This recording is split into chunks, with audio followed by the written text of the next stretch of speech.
बिस्मिल्लाहिर्रहमानिर्रहीम। बेटा आज हम ग्रुप डेटा का ज्योमेट्रिक मीन निकालना सीखेंगे।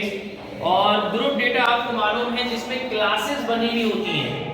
इसी एग्जाम्पल को लेके हमने मीन, मीडियन, मॉड के सवालात को सॉल्व किया और इसी एग्जाम्पल को लेके हम ये ज्योमेट्रिक मीन के सवाल को सॉल्व करने जा रहे हैं।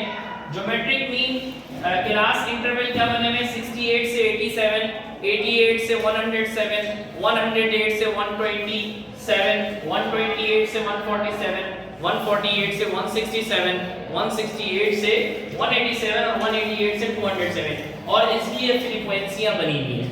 इसको हमने इस तरह के कॉलम में, वर्टिकली कॉलम में लिख दिया। पहले के साथ क्लास इंटरवल लिखा और दूसरे के साथ फ्रीक्वेंसी लिखी। अब बाकी कॉलम हम कैसे, कौन कौन से कॉलम बनाएंगे और कौन कौन सी चीजें हम निकालेंगे, इसका मदार इस पर होगा कि हमें फार्मूले में किन चीजों की जरूरत है। फार्मूला ये है बेटा, इसमें क्या लिखा हुआ है? देखिए बेटा, इसमें लिखा हुआ है log x और फिर log x निकालने से पहले आपको निकालना होगा x। तो आप एक कॉलम बनाएंगे x का, फिर एक कॉलम बनाएंगे log x का। log x का कॉलम थोड़ा सा आपको ज्यादा बड़ा बनाना पड़ेगा क्योंकि इसका आंसर 4 डिजिट का होता है।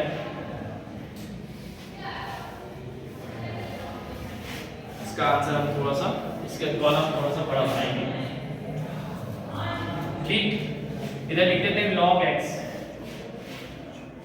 अच्छा जी, और क्या है? अब है f और log x आपस में मल्टीप्लाई हो रहे हैं।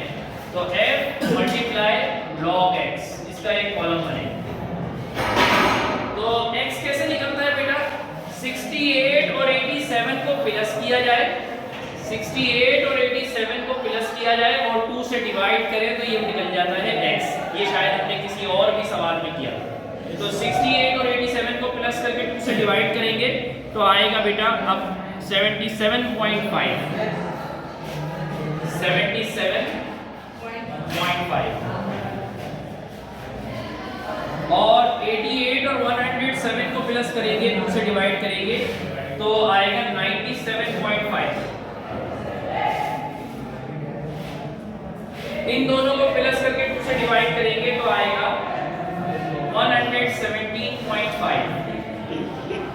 इन दोनों को प्लस करके 2 से डिवाइड करेंगे तो आएगा बेटा 137.5। इन दोनों को प्लस करके 2 से डिवाइड करेंगे तो आएगा 157.5। इन दोनों को प्लस करके 2 से डिवाइड करेंगे तो आएगा बेटा 177.5 और इन दोनों को प्लस करके 2 से डिवाइड करेंगे तो आएगा 197.5। अब बेटा log x निकालना है, कैलकुलेटर से निकलेगा। log लिखेंगे और 77.5 लिखेंगे, log लिखेंगे और 97.5 लिखेंगे। ठीक है, तो इसके आंसर आएंगे मेरा बेटा 1.88। log x के तमाम नंबरों को प्लस कर देंगे तो आ जाएगा समेशन log x। लेकिन हमें समेशन log x नहीं चाहिए बल्कि समेशन f log x चाहिए। तो इसको प्लस करने की जरूरत नहीं है, पहले f log x निकालो, यानी x को 10 और f और log x, ये f और ये log x, दूसरे कॉलम को और चौथे कॉलम को मल्टीप्लाई। ठीक है बेटा, 25.8570 बच्चे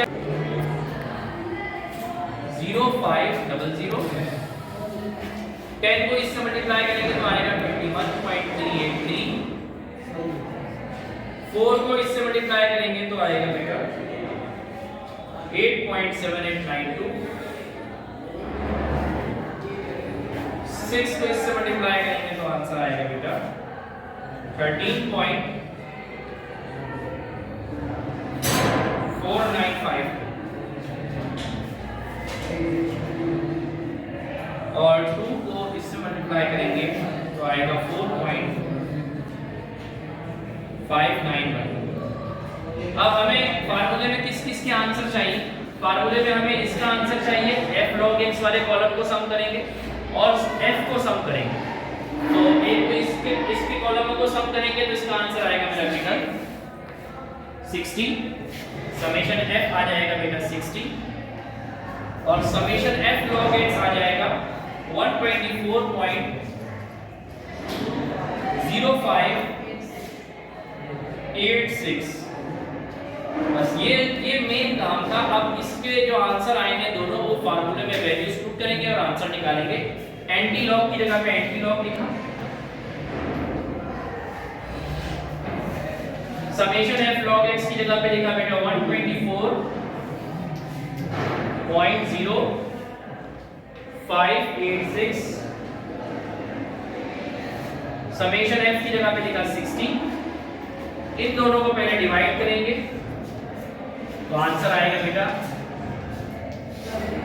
एंटी लॉग की जगह पे एंटी लॉग और इसका आंसर आएगा 2.0676।